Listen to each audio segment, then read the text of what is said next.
السلام علیکم ورحمۃ اللہ وبرکاتہ۔ الحمد للہ وکفا وسلام علی عبادہ الذین اصطفیٰ۔ اشہد ان لا الہ الا اللہ وحدہ لا شریک لہ واشہد ان محمدا عبدہ ورسولہ صلی اللہ علیہ وآلہ وسلم۔ اللہم صلی علی محمد وعلی آل محمد کما صلیت علی ابراہیم وعلی آل ابراہیم انک حمید مجید۔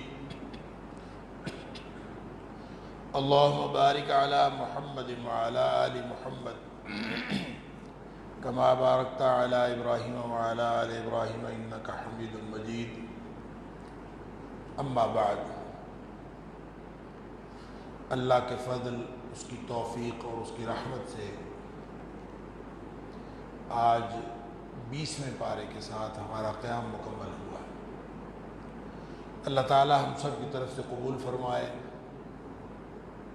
20ویں پارے میں سورۃ النمل جاری ہے، اس کی آخری 34 آیات، آیت نمبر 60 سے آیت نمبر 93 تک وہ آج کے پارے میں شامل ہے۔ اس کے علاوہ سورۃ القصص مکمل، جس کی 88 آیات ہیں، وہ بھی آج کے پارے میں شامل ہے، اور اس کے علاوہ سورۃ العنکبوت کی پہلی 44 آیات آج کے پارے میں شامل ہیں، جس کی کل 69 آیات ہیں۔ کل میں نے عرض کیا تھا کہ یہ جو سورۃ النمل ہے، اس میں 3 قسم کے کردار اللہ کریم نے بیان فرمائے۔ ایک تو وہ ہے جو بڑے متکبر قسم کے اور حق کا انکار کرنے والے، اور تباہی و بربادی ان کا مقدر ہوا۔ ایک وہ جو شکر گزاری کی اعلیٰ ترین مثال تھے، جس میں حضرت داؤد علیہ السلام اور سلیمان علیہ السلام کا ذکر ہوا۔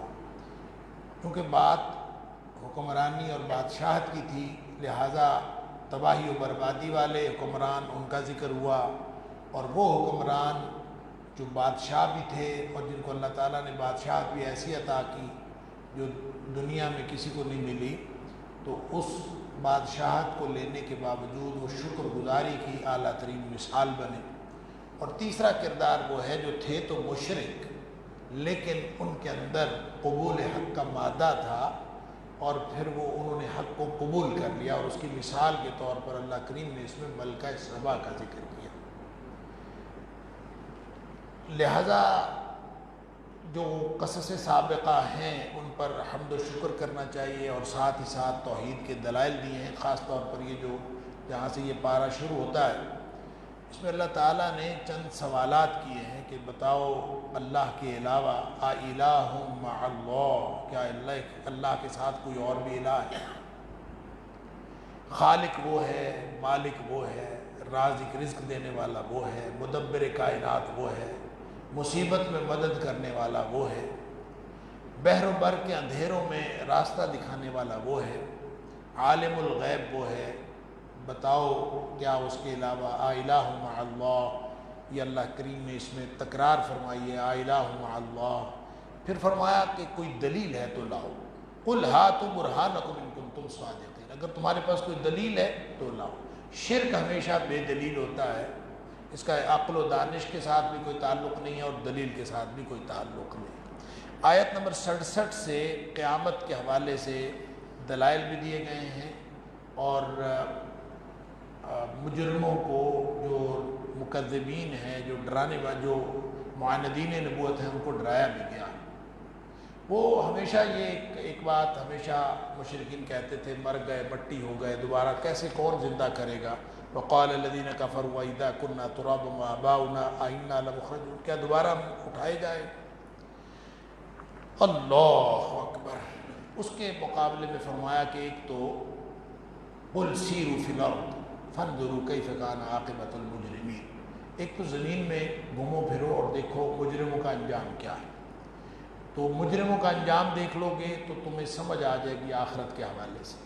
اور دوسرا یہ کہ عذاب جلدی نہیں آ رہا، تم جو بار بار وَيَقُولُونَ مَتَىٰ هَٰذَا الْوَعْدُ إِن كُنتُمْ صَادِقِينَ کہ عذاب کب آئے گا، بار بار تم یہ سوال کرتے ہو، تمہیں تو اس بات پر شکر کرنا چاہیے کہ اللہ کا عذاب نہیں آ رہا۔